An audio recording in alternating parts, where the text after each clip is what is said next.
time that we are in situations around LSU and as LSU fans, when things start getting very bad, I always hope and pray that they don't get toxic. Now, you could say, well, Blake, this is LSU. We got a rabid fan base. You should know things in situations, and when you're losing, shit will get toxic. Maybe you're right. Maybe by now, I should know that when things are going very bad, and I don't even know if it's very bad yet for this LSU football team, even though it might look to a lot of you that it might be going in that direction. But I look at this situation and say to myself that we are all humans. And if anybody in this media corps, in this local media beat, tells you that they don't see some of the shit that gets put on social media, they're flat out lying to you. Because we all have friends around here. We all are in the same LSU community. We all see it. I know you see. I know I see it. I know you see it. I sit here today and say to myself, to some of you that I know that will either be sent this video will be clipped and sent and put on social media, like one of our clips last night got put and clipped on social media. Regardless of all of that, some of you need to chill the fuck out. What some of you as LSU fans have done, calling players names that you just would not say to their faces, and don't you dare say that you would say to their faces, you're not going to look a 6'5", 300-pound man in the face and call him some of the things that you're calling him on social media. Don't be a Twitter warrior. Are we all mad about the current situation that we're in? Yes. Guys, I'm just as pissed off about this entire situation as you are. I freaking hate losing. I hate it. I don't like it. I would rather the AYS brand, when we follow LSU, be built on having massive amounts of success. Like you go into Clemson, the largest live stream that we've ever had is going to be the Clemson game that we won. And I tell you this all the time, winning is better than losing. The 5 biggest episodes on AYS and AYS's history: 2023 national title, 2025 national title in baseball, beating Alabama in 2022, Clemson, and early on in my career when something went viral that had no real meaning. Winning will always trump everything else that goes on. Believe you me, from a business perspective and as someone who's dedicated blood, sweat, finances, and resources into that place, believe you me, a lot like you and what you do in the same thing, I'm just as pissed off. But if you're going to go to social media and call people and call players women private parts, dog, I'm sorry. Get out of my face with that. This place is toxic and can be toxic, but show some class. Do you have zero class? And I got in an interaction with somebody today on social media because of it. It's not just them. I've seen a lot of you doing it. Oh, Blake's coming out here acting like a big bad, he talking about this. Oh, what's he talking about? Say it to their face. Dog, you wouldn't. They would beat the dog shit out of you. Don't ever do something like that. What are you doing? Do you not remember what happened last month that started dividing our country because someone got shot over a belief that some people didn't believe that he had. And we just, oh man, this guys, words matter. It, as much as I take it seriously, calling people names, myself included, what are you doing? By the way, the interaction I got today in with it today on social media about our fan base specifically going after coaches and players and calling them words and names and shit like that wasn't sent to me by an LSU fan. It was sent to me by a recruit's father.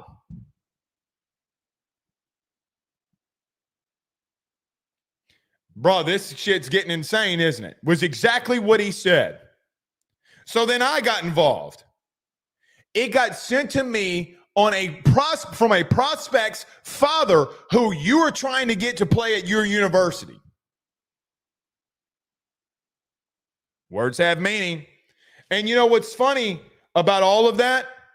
What's funny about all of that is you'll wonder why that player goes to some other school than LSU, because you're toxic as shit. Don't be the dude with a jacked up truck going up to the bar when you're 35 plus years old, trying to hit on teenagers, 18-year-old women, 21-year-old women. Don't be that dude, because that's the level of energy that you put out when you call people names and players names because they're losing games. Do I want them losing games? No. Do I come out here and say, man, that guy got beat, he can't play here? That is far different than going on social media and saying some of the shit that y'all are saying. Quite honestly, we should be a little bit ashamed of ourselves. You have parents of recruits of players that you want to come to school here who are saying, bro, what? Shit gets real now, doesn't it? But you'll dog the shit out of, oh, he wanted the money. He was chasing the bag. You're chasing the bag, big dog. All of us are chasing the bag. Sorry to tell you, a carton of eggs is $4 a freaking dozen. Yeah, I'm going to chase a bag to make sure that my family's provided for. Don't act like you wouldn't.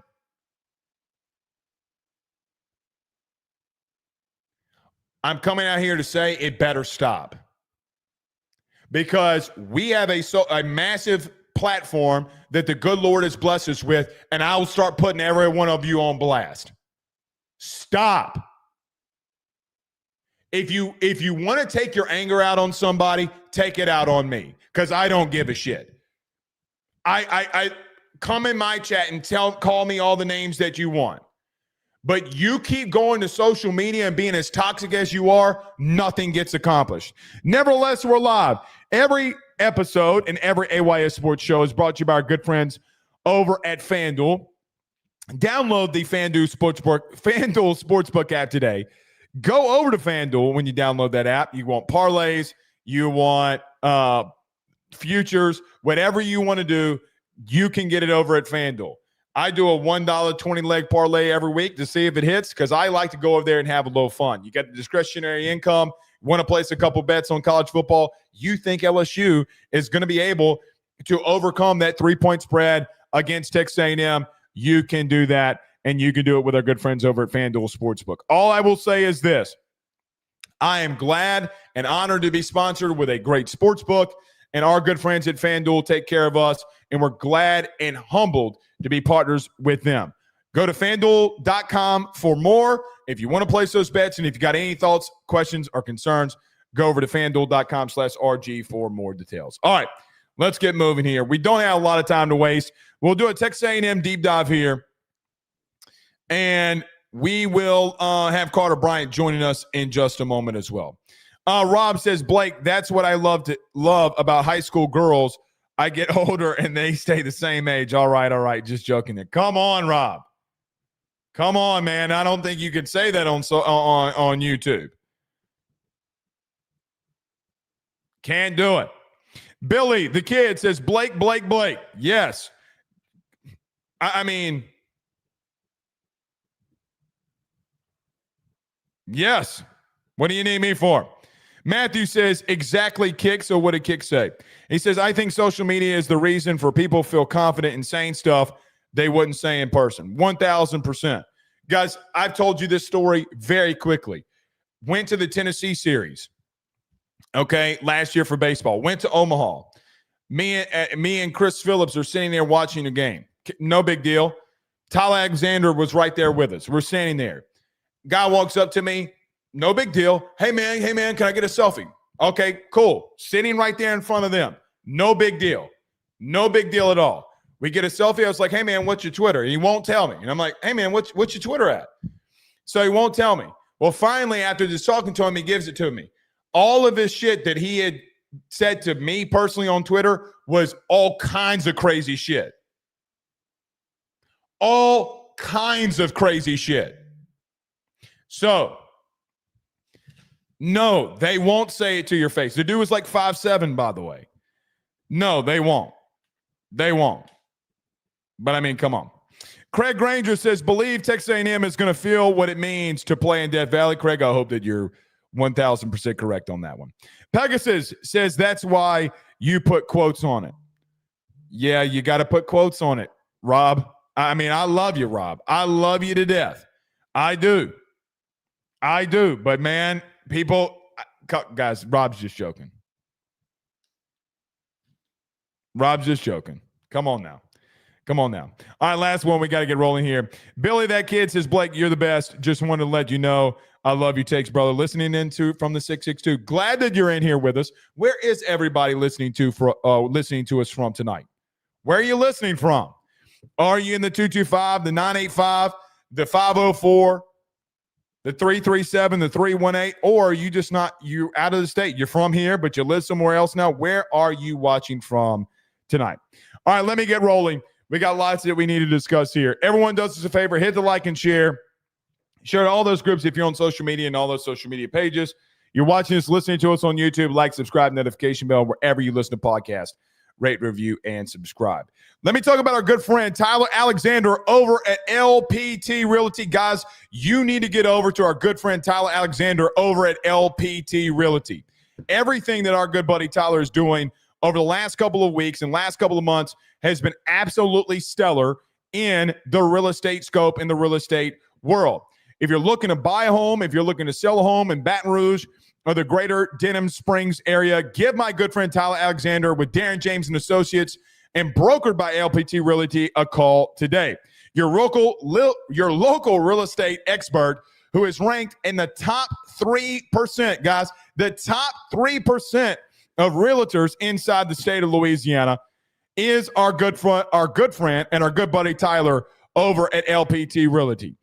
Tyler knows the price, the market, and he can negotiate and get you top dollar. Whether you're upgrading, downsizing, buying a home for the first time, you need to get with our good friend Tyler Alexander. You can call him or text him at 225-955-0008 or go over to the website, which we're showing on screen right now, at 225-955-0008. That's 225-955-0008. And on the website, look, you can get in touch with him. You can do a lot of different things. Here are all the listings that Tyler has that you can get involved with him today. Again, 225-955-0008 for more details. Let our good buddy Tyler know that we've sent him on by, and we're going to get better with that. We are going to get better with that ad. Tyler's been with us a long time, loves LSU baseball, and I'm glad that he's also a partner with us too. Let me get to a quick break. When we come back, Texas A&M Deep Dive next. Stay with us.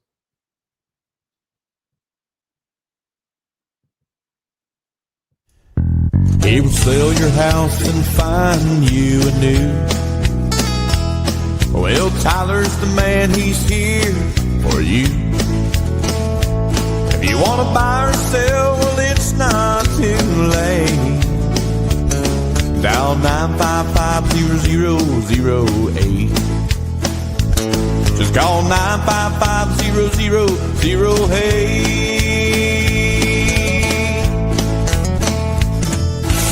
Y'all call Tyler, he'll shoot you straight. Hey guys, I want to tell you about our good friends over at Red Stick Financial. They're your local residential mortgage broker located right here in the heart of Baton Rouge, Louisiana. At Red Stick Financial, they find the bank that works for your particular set of needs to purchase the home of your dreams or refinance the current one. They truly are your partners in this process, and they pride themselves in helping individuals and families with one simple goal in mind, and that is to make home financing approachable, attainable, and stress-free. They are licensed in all Louisiana, Texas, and Mississippi. So from Amarillo to Meridian and everything in between, they have you covered. Red Stick Financial brings you creative, customized solutions, and they don't believe in the one-size-fits-all when it comes to loans. They even have special options for mobile and manufactured homes located in a flood zone and stated income financing for those of us who are self-employed borrowers.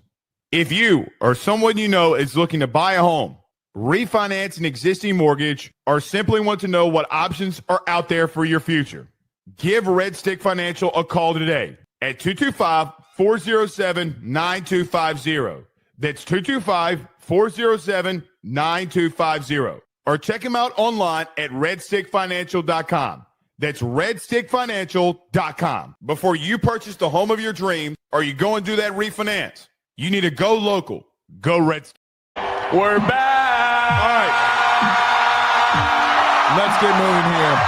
I appreciate Abe for becoming a member on the YouTube channel. Thank you so much, Abe. Tomorrow we will be posting a members-only content preview. So if you're not a member on the YouTube channel and you're not going to be able to see it, become a member on the YouTube channel to be able to get that video that we're going to be posting tomorrow. And it's not from a live show. It's going to be brand new content, so we greatly appreciate it. SWB with a $10 super chat says, BK only has one legit road win in 4 years. Do y'all know the team? Legitimate road win.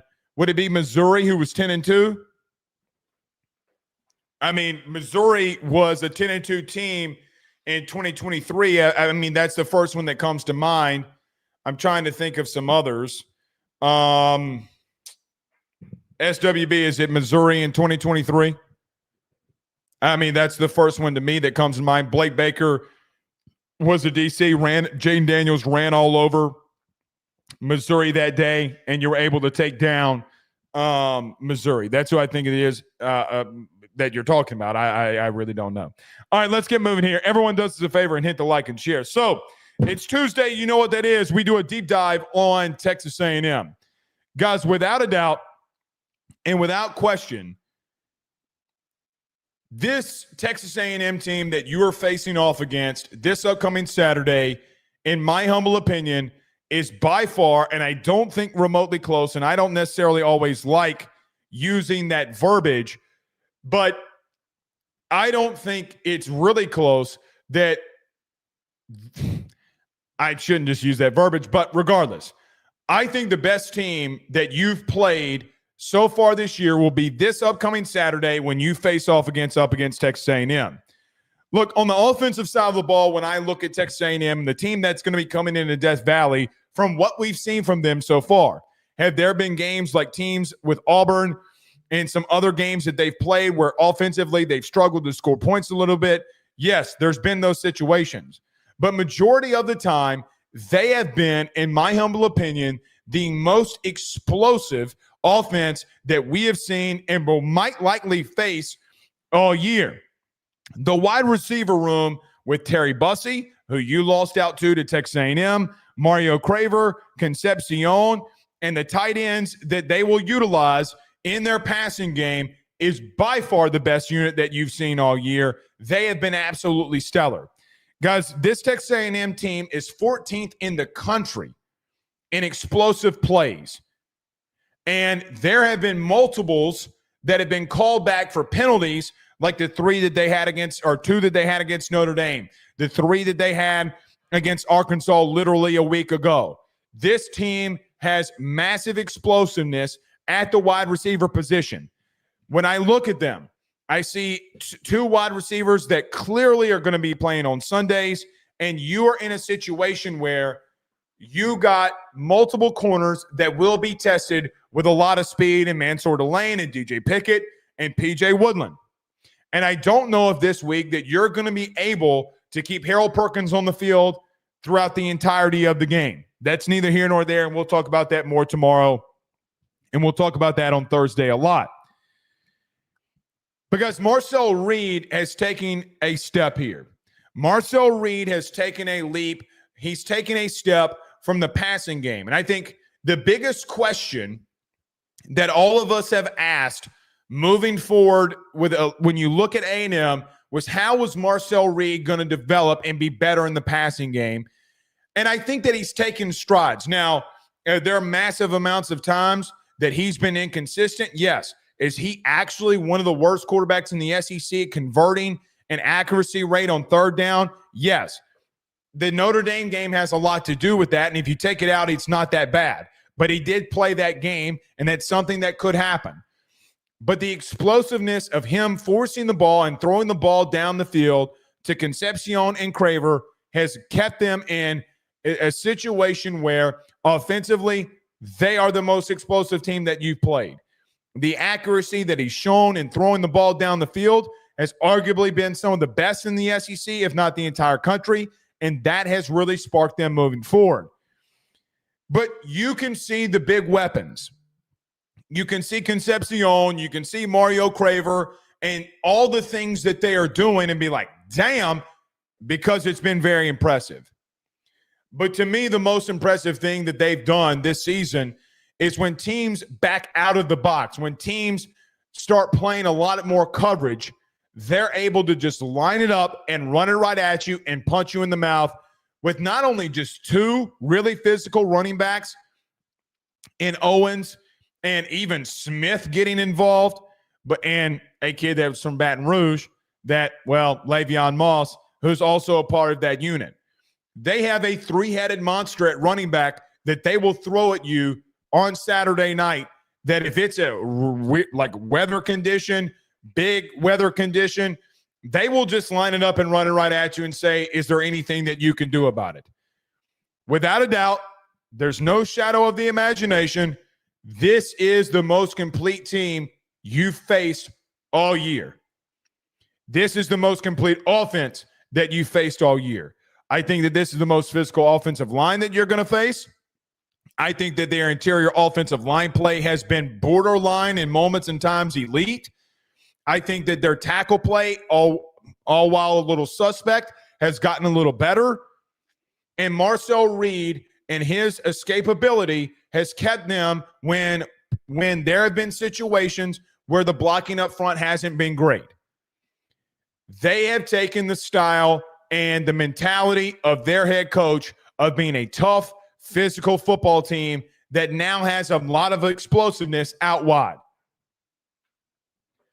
Multiple times this season, when you watch A&M, there have been times where in the third and fourth quarter that they just simply line it up and they run it right at you and they beg you. They are begging you to walk down in that box so that they can get Concepcion, who might be one of, if not the best wide receiver in the SEC, and they get him going by pushing the ball down the field.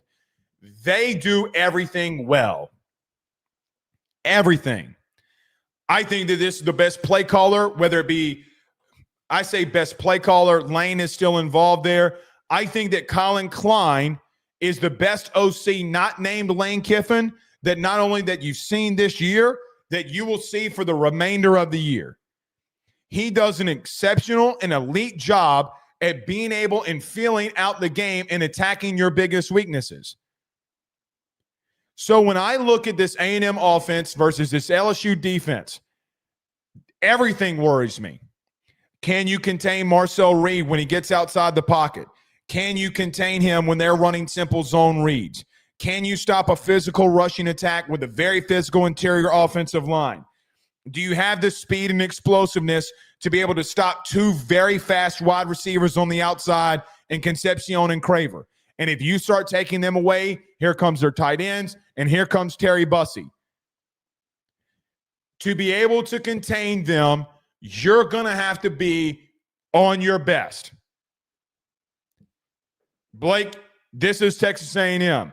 There ain't no way what you're telling me is the truth. Shit.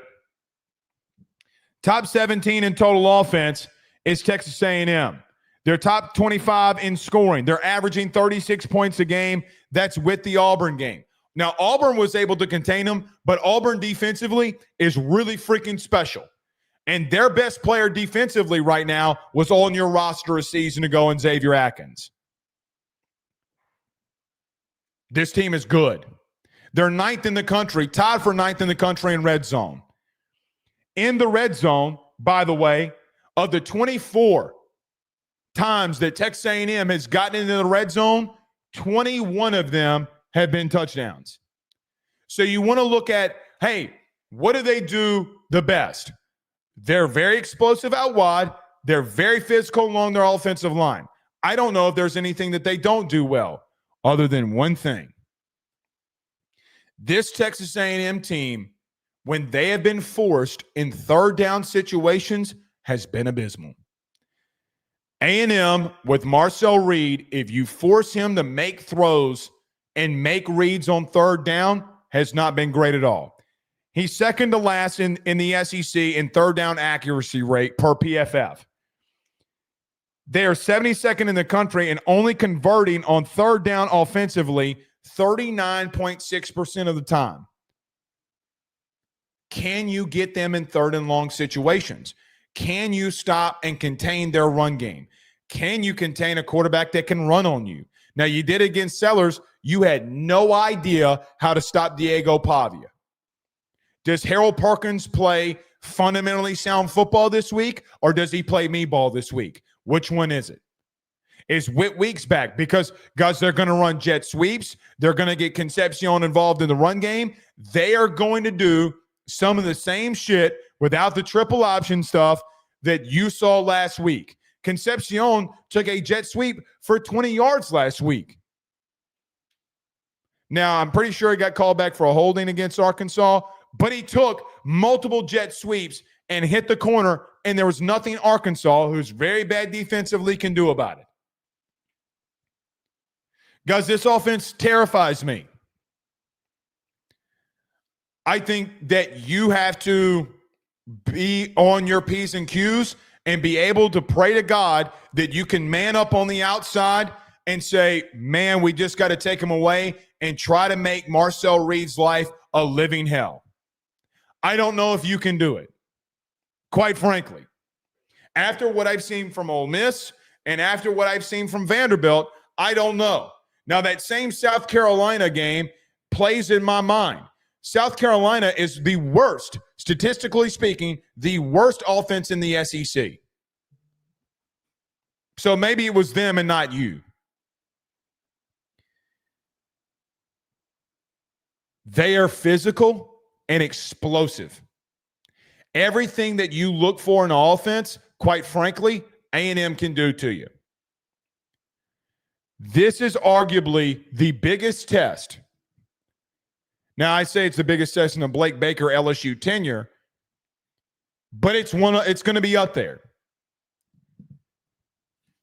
You're going to have to take it to him on third down. You're going to have to find a way to get Marcel Reed to sit in the pocket and be very inaccurate. And it's exactly how Notre Dame and what Notre Dame did to him in the second half and why they had a chance there at the end to beat him. The only team that came close to really testing them and beating them was Notre Dame. And they made Marcel Reed, and they forced Marcel Reed after sending ungodly amount of pressure after him to make the accurate throw. And, guys, it took an ungodly catch by a tight end in the fourth quarter on fourth down for them to win that football game.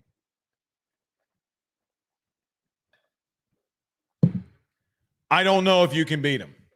Guys, quite frankly, I don't even know if you can slow them down. But I also look at them defensively. And the one thing in the chink in the armor that I've seen from them as an entire team this year, you can't do.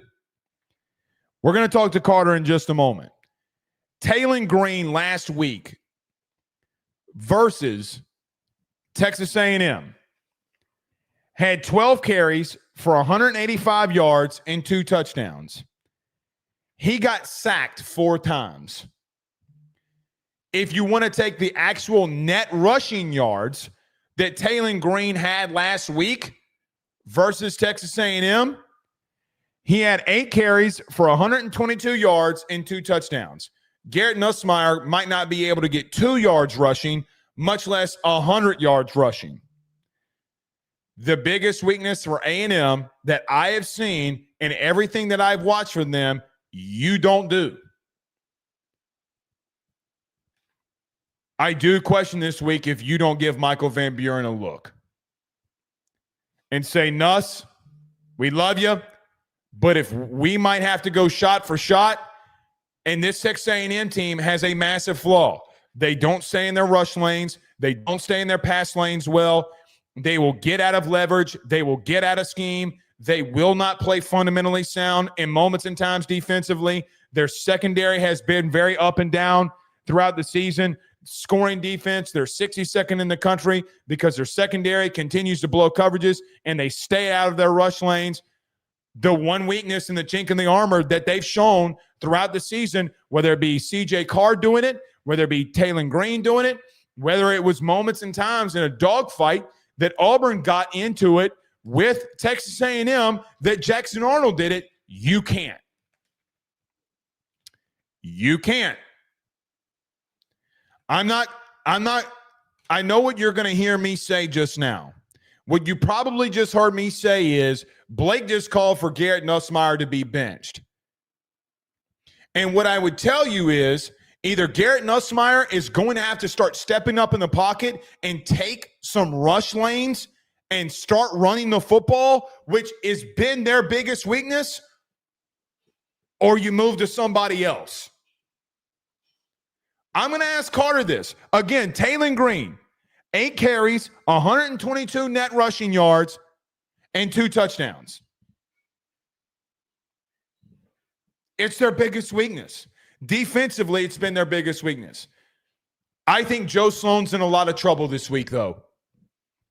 I think Mike Elko, since he's taken over the defense again, they're second in the country in third down defense. He's put everybody and every coach in a blender. He did it to Denbrock in the second half versus Notre Dame, and he's going to do it to you this week. You know how you get away with it?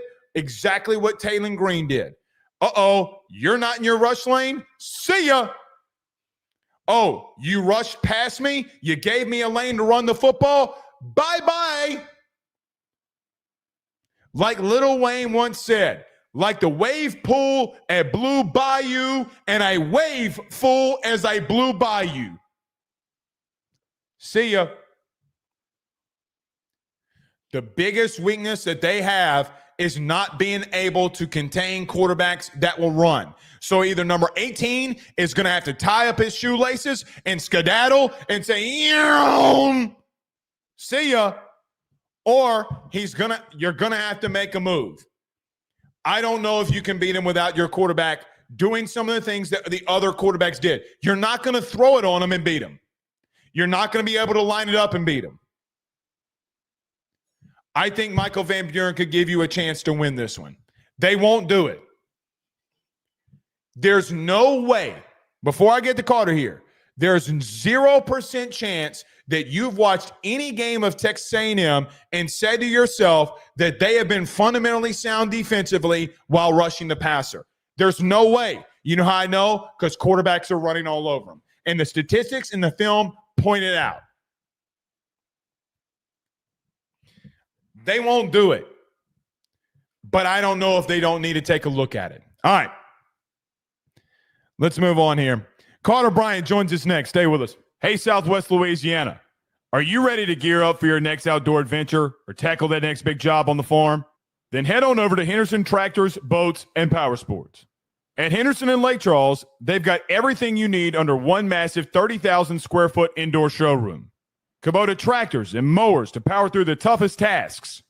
Polaris off-road bikes and side-by-sides to conquer any trail.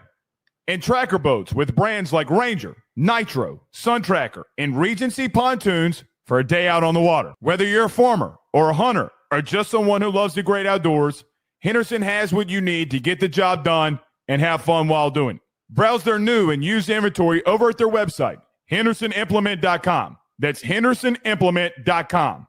Or give them a call today at 337-436-4366. That's 337-436-4366. Or go see them over in Lake Charles on the corner of East McNee Street and Highway 14. Remember, if you need a tractor, go to Henderson. Need a boat, go to Henderson. Or if you need an ATV or side-by-side, you know where to go. Henderson. Just let them know that your good friend Blake Ruffino over at AYS sent you on by. Guys, let me tell you about our good friends over at Grand Slam Heating and Air, where your comfort is their top priority. At Grand Slam Heating and Air, they promise to provide customers with high-quality HVAC service at an affordable price while ensuring the homeowner peace of mind. From their office to your home, they guarantee the best hassle-free experience around. Efficiency and comfort is their game. Let them make your home Grand Slam today. At Grand Slam Heating and Air, they're offering their annual maintenance plan starting off at $18.75 a month and also doing those $99 tune-up promotions. They provide free estimates for system and ductwork replacement, as well as offering financing to get the job done with no money up front. From Baton Rouge to Hammond to Covington, they're all around. So what you need to do today, give them a call at 225-380-9065. That's 225-380-9065. Or go over to their website, getgrandslamair.com. That's getgrandslamair.com, where your comfort is their top priority. We're back.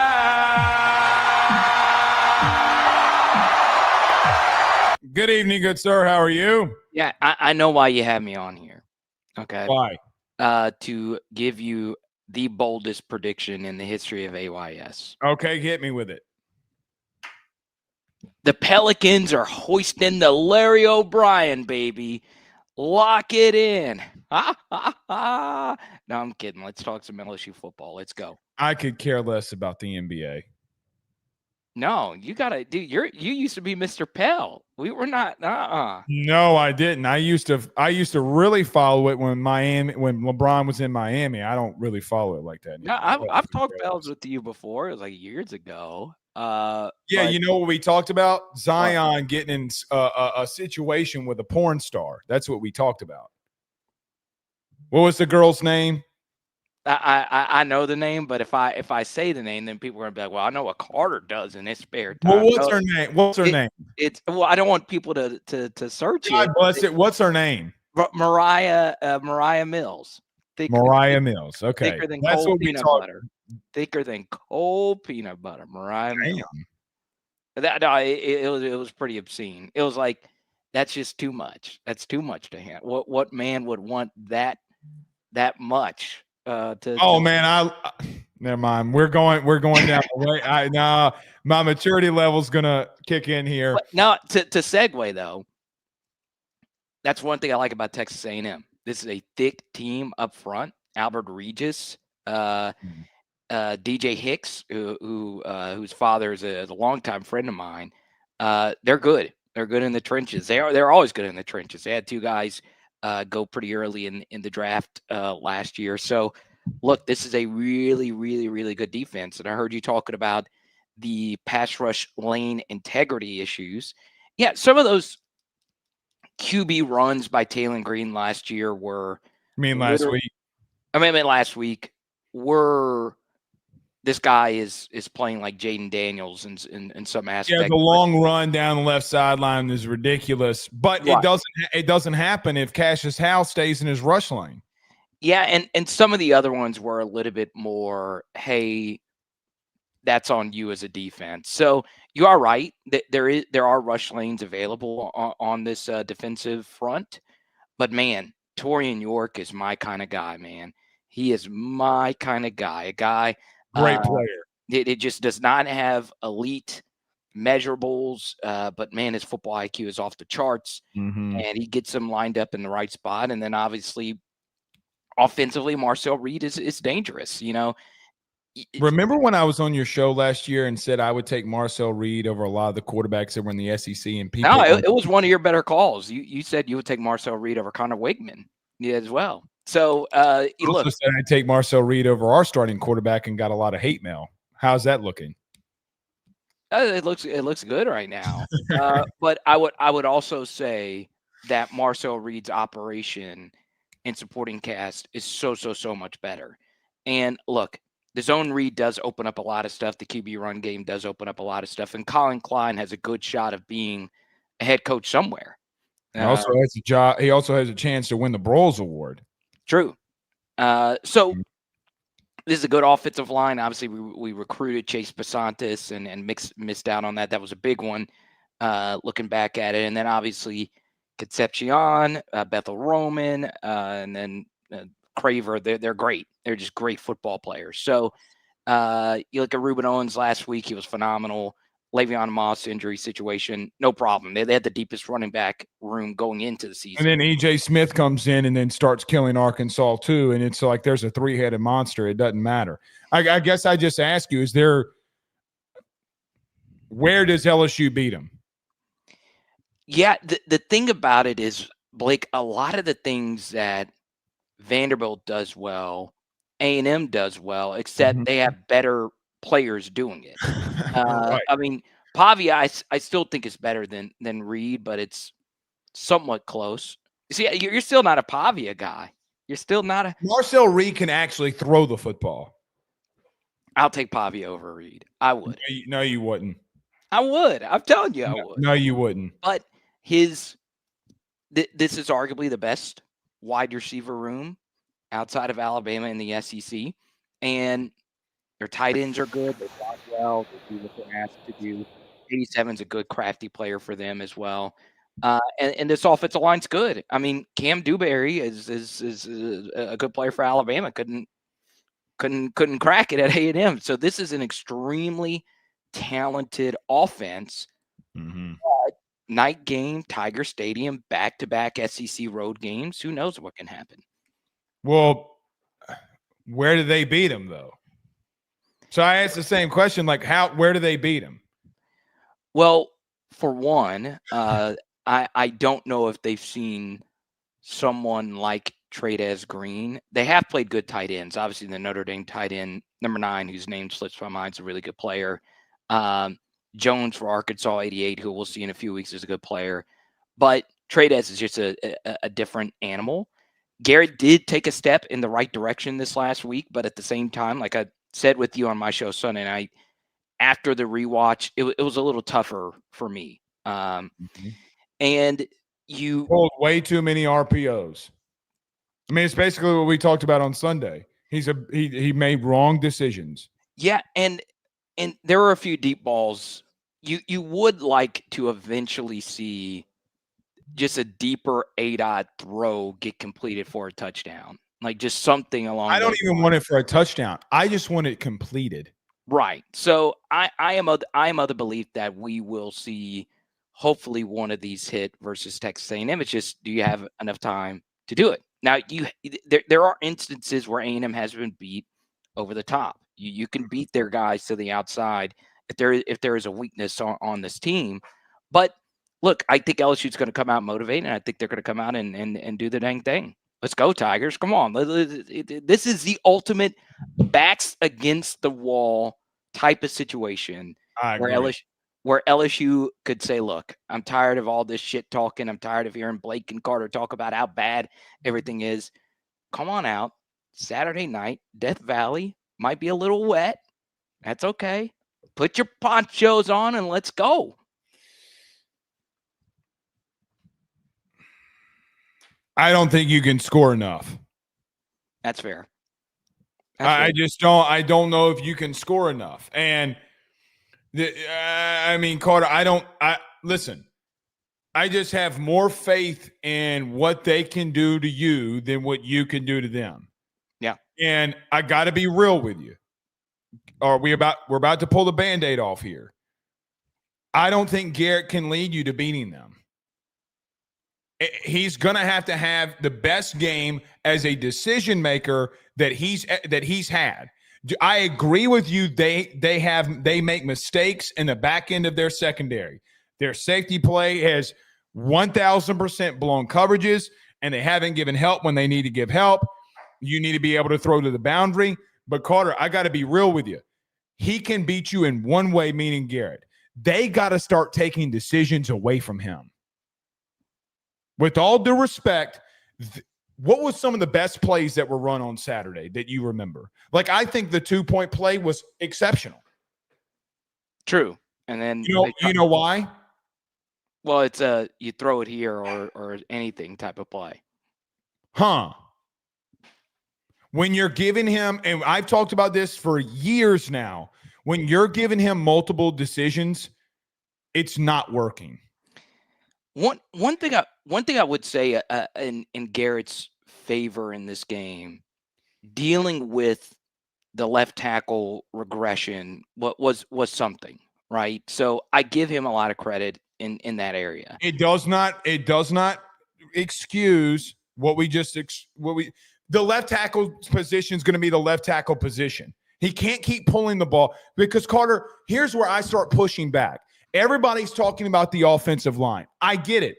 Well, then tell me why are you pulling on RPOs when, number one, you don't have the numbers, and number two, Carter, the last 2 weeks, you're averaging 6 yards a carry. No, and there were some bad pulls in this game where it's horrible. And to where it was, hey, I just don't trust our run game at all. But then that tells me that you have no feel. No, I'm with you. And I was very critical of some of those decisions. I do like that they went back to that style that you saw that won the game versus Clemson.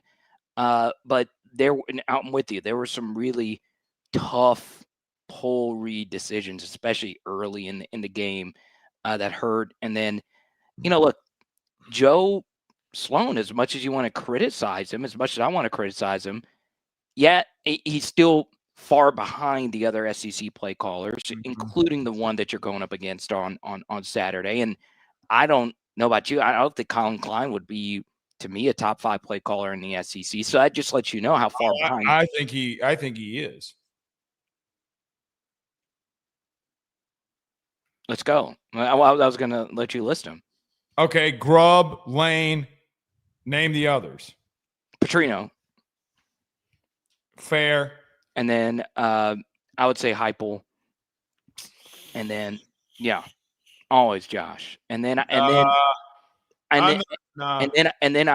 would still say not this season, obviously, but I would say Steve Sarkisian is better. But that's okay. That's fair, but you're throwing in head coaches. I wasn't thinking of head coaches. Oh, okay. Well then, Colin Klein's very good. I'll give you that.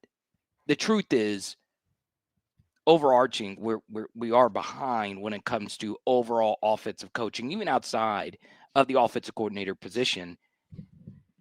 I will say though, Sloan did have some really nice calls. Some were run into some very favorable defensive looks for those calls. Aaron Anderson should have had a deep touchdown down the left sideline early in that game.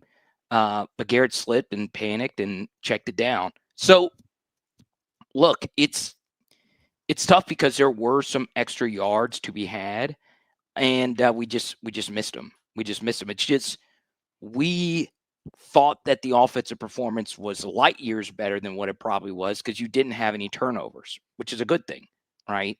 One thing we were trying to get rid of are the turnovers. It's still, though, you've got to convert in the red zone. And the problem, Blake, is twofold. So it's one thing you don't actually score touchdowns in the red zone, but it's another thing that you also don't get explosive touchdown plays that absolve you from having to convert in the red zone. So you're not getting the 40 and 50 and 60-yard touchdown passes and runs, and you're also not getting the touchdowns when you actually get in the red zone and, Blake, the extended red zone. So Parker at Stats Aware, I know you saw the chart. I retweeted it as well.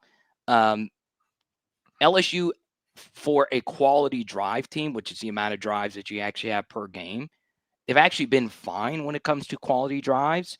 It's just they have the lowest points per quality drive rate in all of college football. So it's not just LSU goes 3 and out. It's just when they actually do have a good drive, they stink. So they can't finish. You can't finish. And that's why I like that chart so much, is that when you just shrink it down to the LSU offense having bad red zone issues, it does not explain the full problem. It's also they have really shitty extended red zone issues. When you get to the 30 and 35-yard line portion of the field, LSU has been abysmal. And that's why when you look at LSU, in particular the last couple of seasons, Ramos, the field goal kicker for LSU, has had to kick a lot of these 40 and 50 yarders. If you look at it, it's a pretty high number of those types of field goal kicks. And that's because when you get to this portion of the field, you crumble. Mm-hmm. Yeah, I mean, look, you're tied for 92nd in the country in red zone offense. You've scored 14 times out of the 20 red zone possessions that you've had, 8 of those being touchdowns. I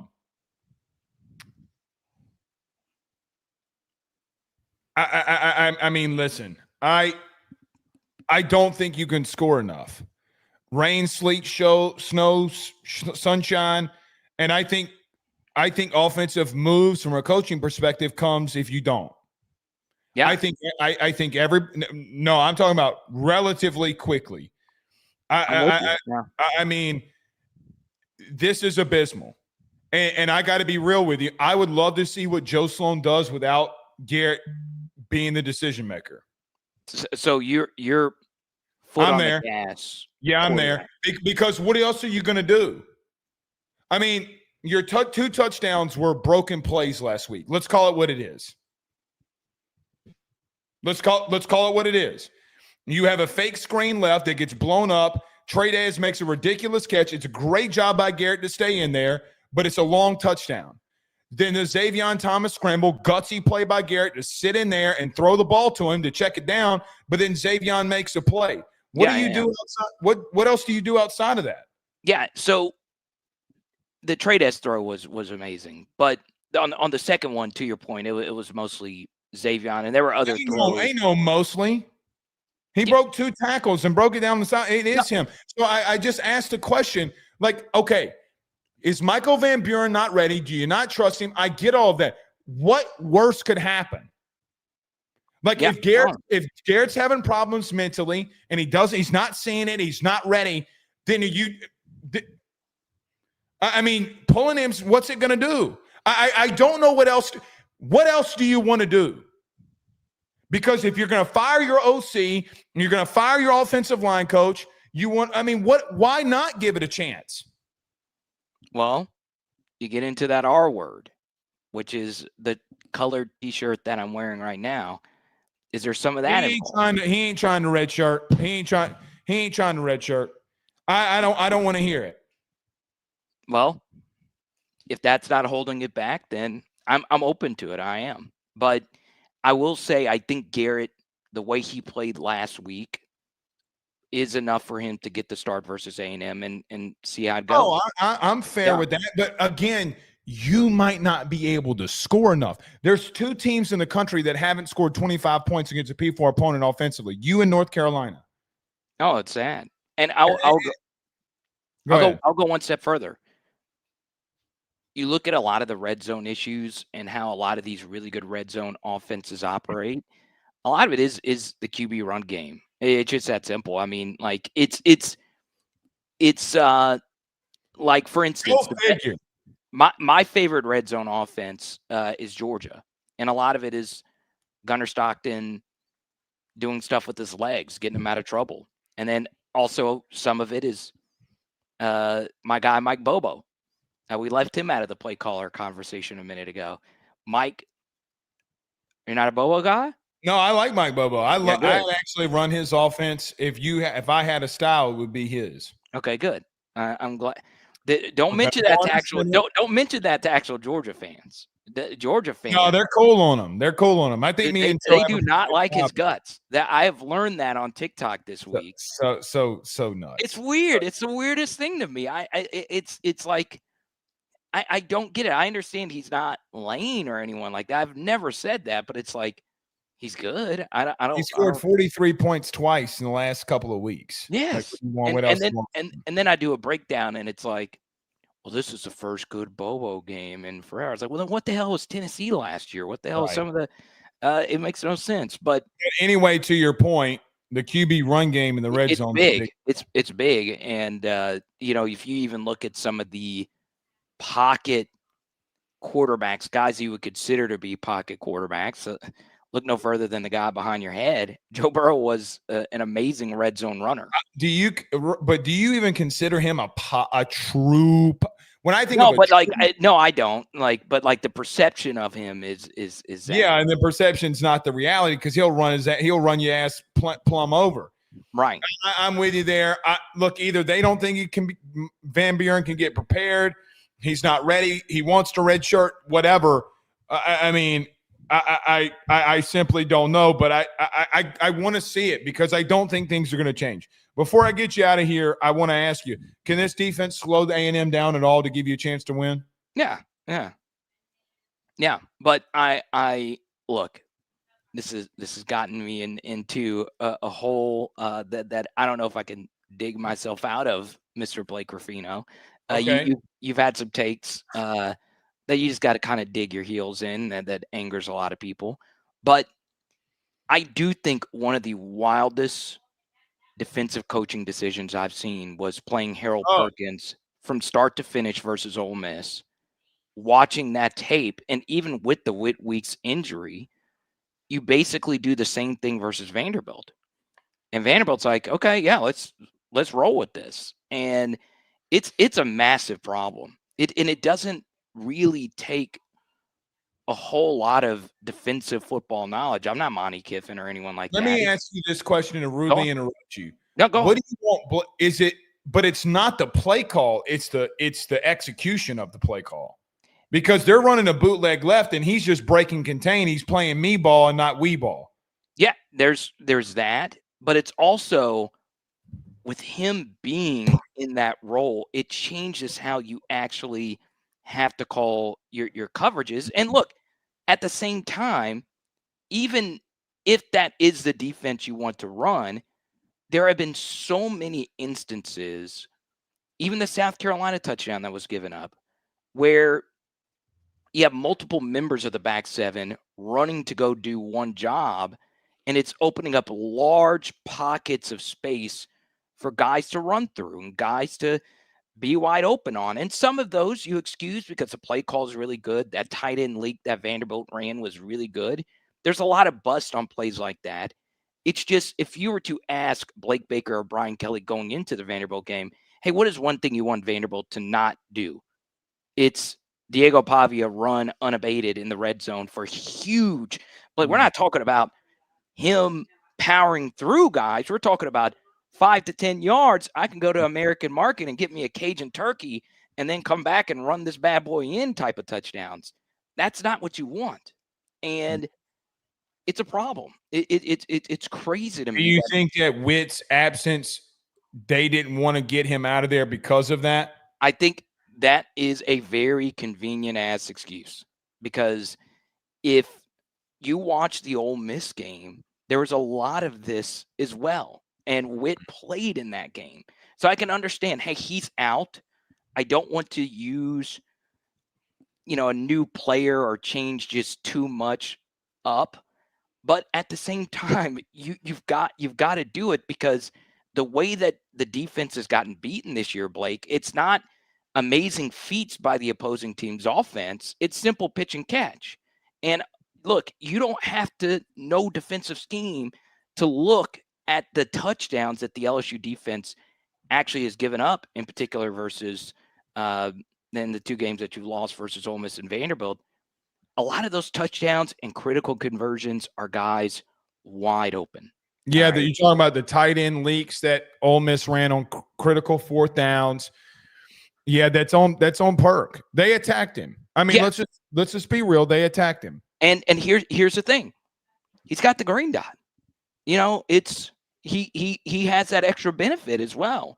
So the thing is, that's not me just criticizing one person. It's the coaching staff's decision to do this.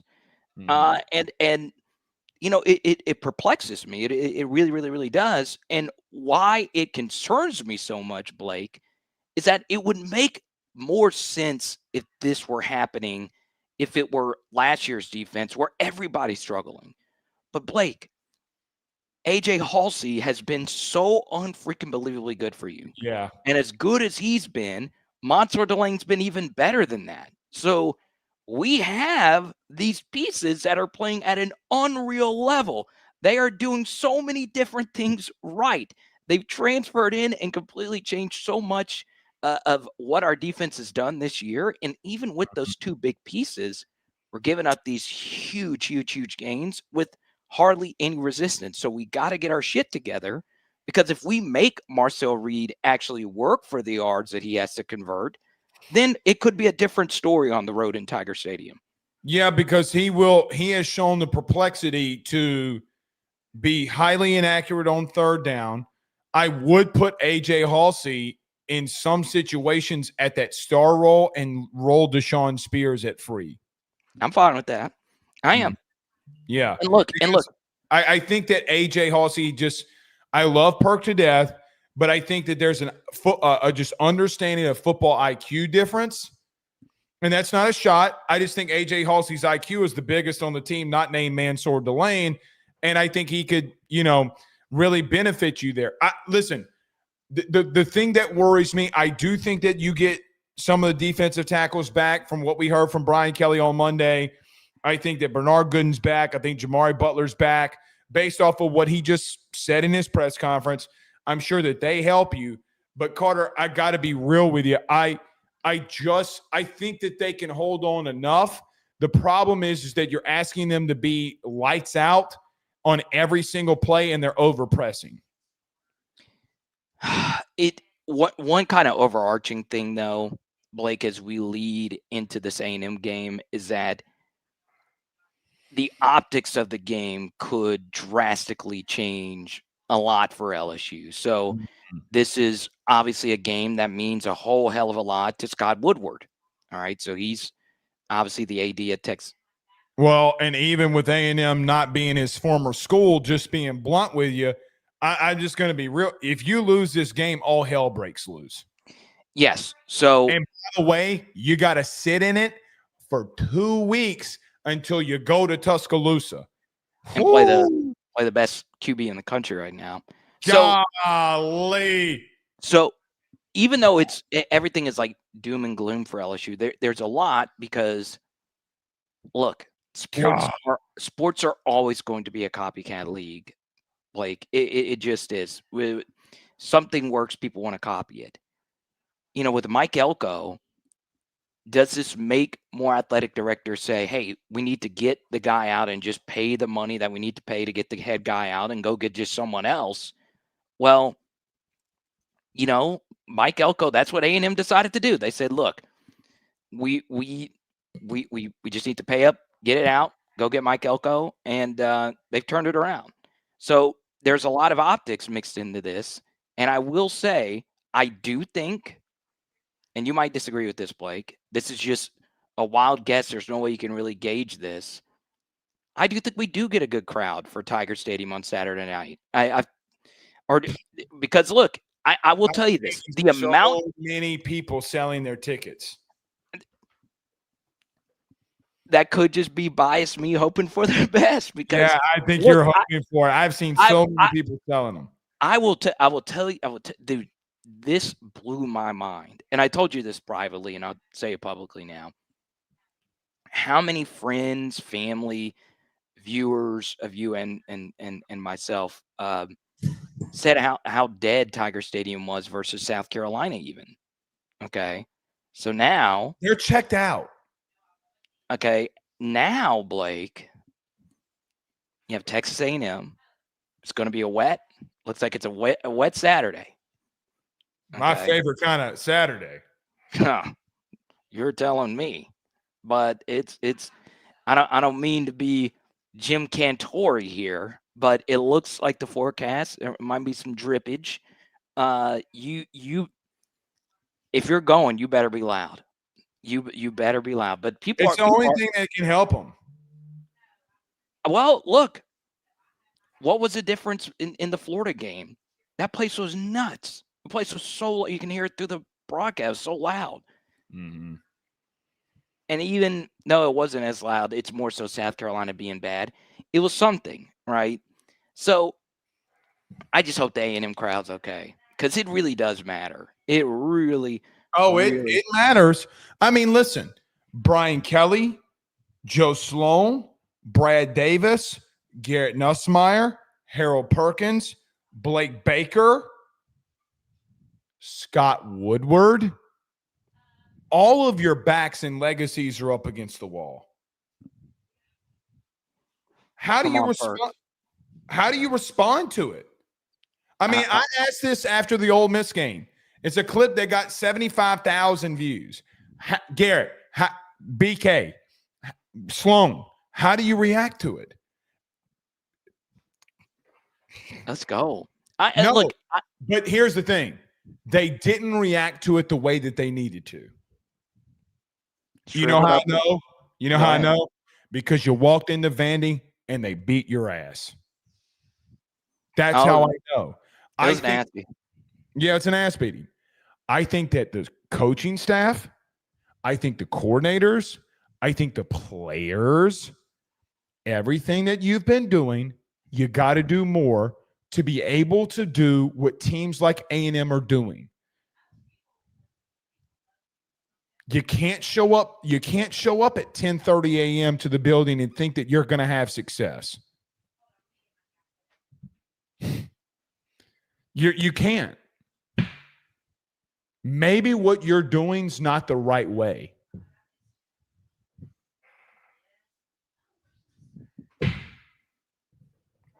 So it don't matter how wet that thing is on Saturday. You bet. Oh, it's gonna be a water slide, baby. Come on, look. It's gonna be wet. The last time LSU hosted A&M and it was a wet, rainy day, Johnny Manziel got shut down. So we also had dogs and human beings that would go to jail before they would let A&M score touchdowns on them. That's true. I was the how about a deep cut? Lamine Barrow defense. What a player. But true story. You want to know a wild fact about that game is your hero and my hero was in attendance. Derek Sanderson Jeter was in Tiger Stadium for that game. And I got a text from my better shortstop to ever live. Oh my God! Thank you so much. You know, don't let me and you get on the Jeter propaganda. Don't let me get on the Jeter propaganda. By the way, because the stat warheads are going to come in here and destroy us for that. By the way, do you remember the movie The Other Guys? Do you ever see the movie The Other Guys? Yeah, with Samuel L. Jackson. And Samuel L. Jackson, right? And they, Mark Wahlberg's character accidentally shoots Derek Jeter. And he goes, "You shot Jeter. He's a biracial angel."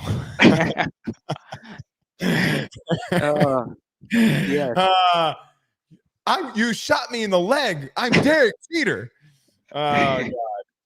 Dude, listen, last night after Seattle and Toronto played, I love listening to Big Papi Rodriguez and then Alex Rodriguez and Derek Jeter. The way that Derek Jeter breaks down a game is insane. I need to start watching. Oh, it's like the NBA, TNT on NBA or whatever it was, like how the three of those work. Poppy comes in there and goes, "I just pour me some vodka, some vodka." It's really funny. All right, a couple of super chats in here before Jackie Harris, LGZ, our good buddy LGZ, and a really close companion of his, L, who sent us a super chat the other night, have all become members of the YouTube channel. SBW, thank you so much for becoming members. SWB says the only winning record team that's correct. Everyone else was 6-5 at best. He asked me, Carter, who was the best team that Brian Kelly at LSU has beaten on the road? I'd said it was a 10-2 Missouri team in 2023. Oh yeah, it's not close. Yeah. But that was a Jaden game. That was a Jaden Super Saiyan game. Oh, look, another quarterback that can run that you couldn't stop. Shaquan says a $10 super chat says BK is relying on Blake Baker and the defense too much.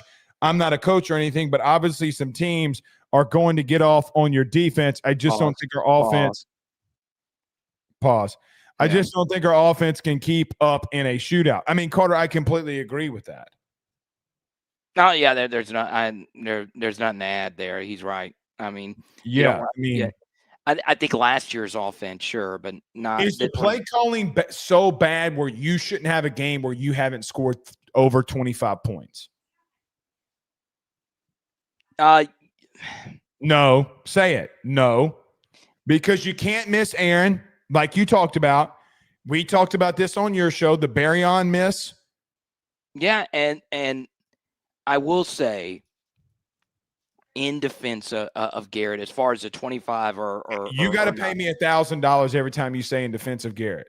Yeah, well, I like to be fair. I want to It's there. be. Okay, You've got to, Blake. You've it's a got to be simple fair. black or white question. Blake. You've got to be fair when discussing him as well. That this is one of the worst offensive environments you have ever seen in the SEC. True or false? But true to an extent. How much has he been a part of that dysfunction? I would say it's a chunk, but probably not as much as you would think. I think it's a big chunk. You can't run the ball for 6.9 yards per carry in the first half and keep pulling RPOs. You can't pull an RPO and then throw it to a safety. Now, I don't clear so Hester I saw Hester's thing today because I responded to people back and forth. Okay. People were blaming the offensive line for the red zone issues. Okay. And Hester was right in reference to his biggest problem is you not converting the red zone. Absolutely. Love the take that Hester had. He's 1,000% spot on. It's not all on Garrett. But again, you had a fumble in the red zone. You've had multiple interceptions in the red zone. I mean, it's not all on Joe. I think too much gets blamed on Joe. To be honest with you. It's can't just have hard. Open receivers. You can't have open guys and blame the OC. Blake, it's hard though for me when does the quarterback move the needle more than anything else in any offense, more than the play calling? Yes, I would definitely point to that as that being true. Garrett's not been as good as he was last year, and he's regressed in some areas. Where I would push back, though, is everything is ass. Everything. There's nothing on this offense other than Trades Green as a receiver, Braylon Moore at times, and a few other things that's been good. Okay. Xavier Thomas after the touch has been exceptional. But outside of that, there's just not anything that's been good. Okay, but I got to push back a little. Explain 6 yards of carry. Versus who in this last game? The last 2 games, you have run the football with your running backs for 6 yards of carry. Please. Yeah, so, okay, all right. The first is so much of the 6 yards per carry was the long run by Caden Durham, yes or no? Can you take it away? Well, you kind of sort of have to in this sense. Okay, but the problem with that is if you had 43 carries. Yes. Not even half of your yardage is coming from of the 265 yards, I think it was, that you had.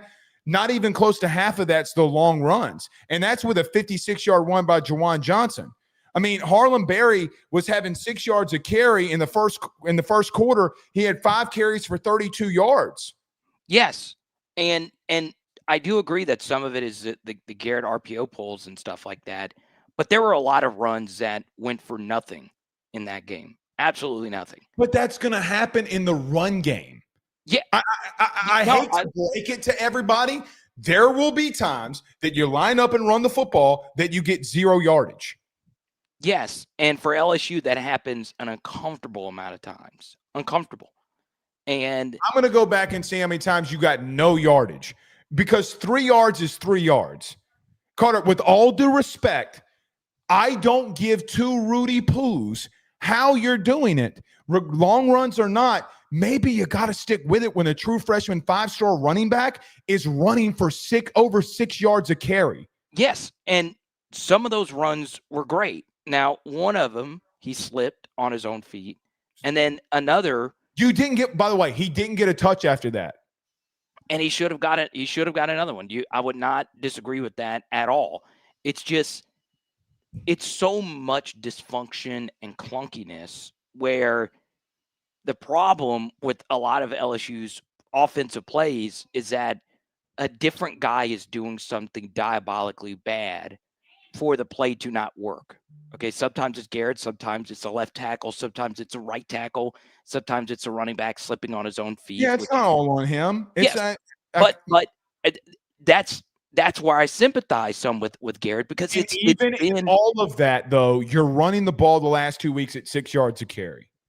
But where I would push back is you haven't been playing as many plays, so your yard per play numbers would go up.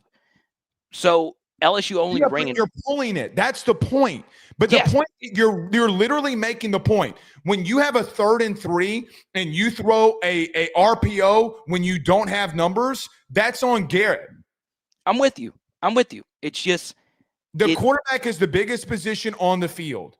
And with all due respect, I don't think in this scenario, when you've been struggling, here's the problem I have. You ready? Yeah, go on. Okay. Before we get to the last couple of super chats, and we got to get out of here. Who beat Miami last week? It was Louisville. They're 113th in the country in rushing. Who is the hottest team in the SEC this week or last month? Well, you can argue a few different people, but okay. I would say Vanderbilt. No, you would say Alabama, because for the first time since 2001 in the regular season, they beat 4 straight ranked opponents.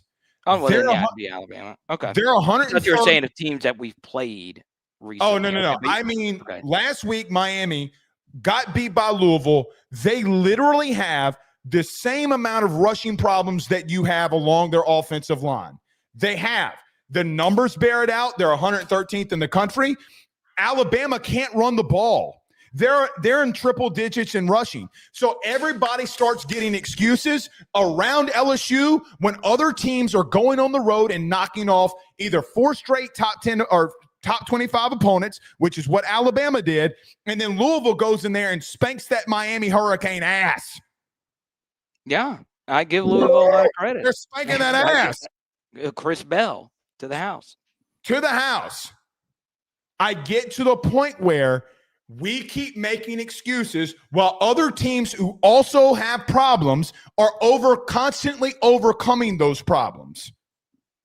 Yeah. So look, but to go more in your favor, I am more open to trying something else at QB and it. But how are they overcoming it? Can I tell you?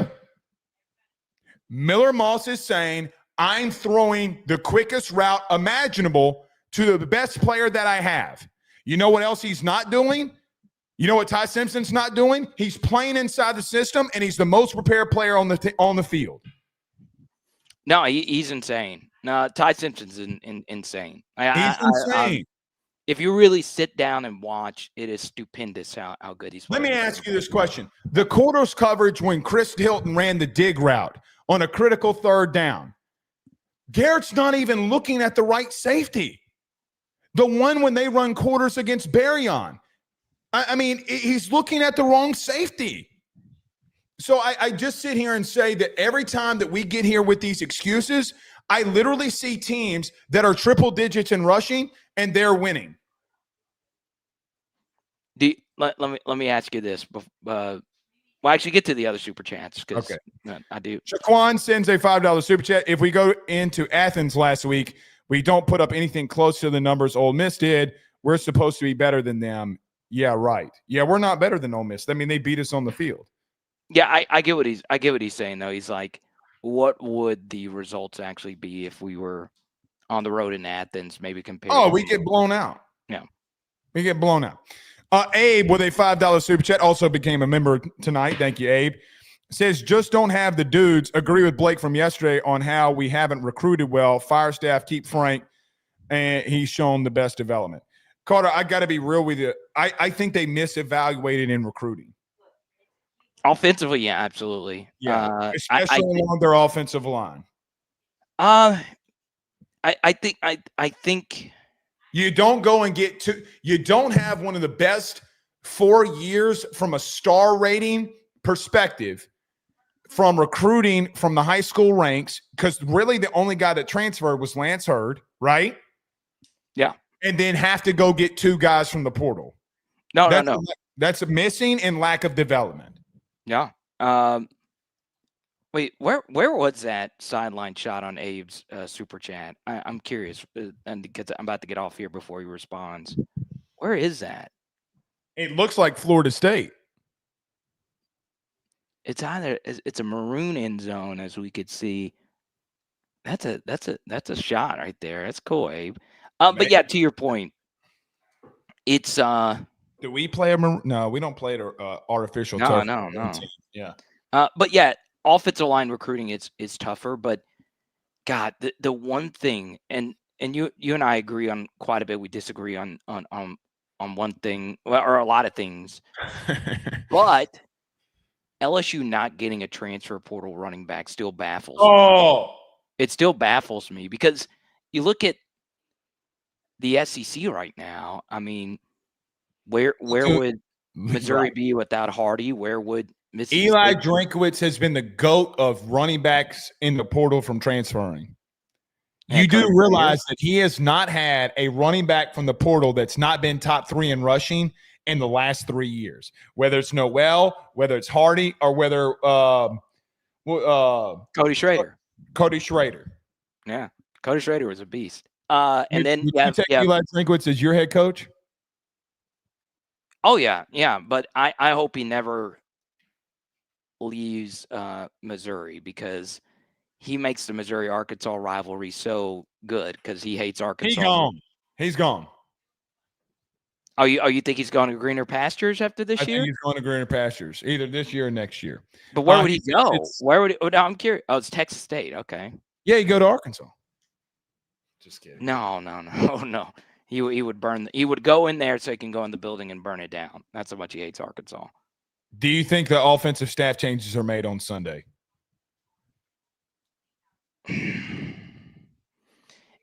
That would be the obvious time to do it, and to curry favor, especially if you lose, it would make a lot of sense. So I think so. If they lose, we'll see. All right, buddy. Go Carter, the Power Bryant. Love you, buddy. See you. All right. Always fantastic. Always electric. Again, every AYS Sports Show is brought to you by our good friends over at FanDuel. If you want to place a bet on LSU +3, go over to FD Sportsbook today and place that bet with your discretionary income by downloading the FD Sportsbook app. Until tomorrow, we'll see y'all soon. You have a blessed night.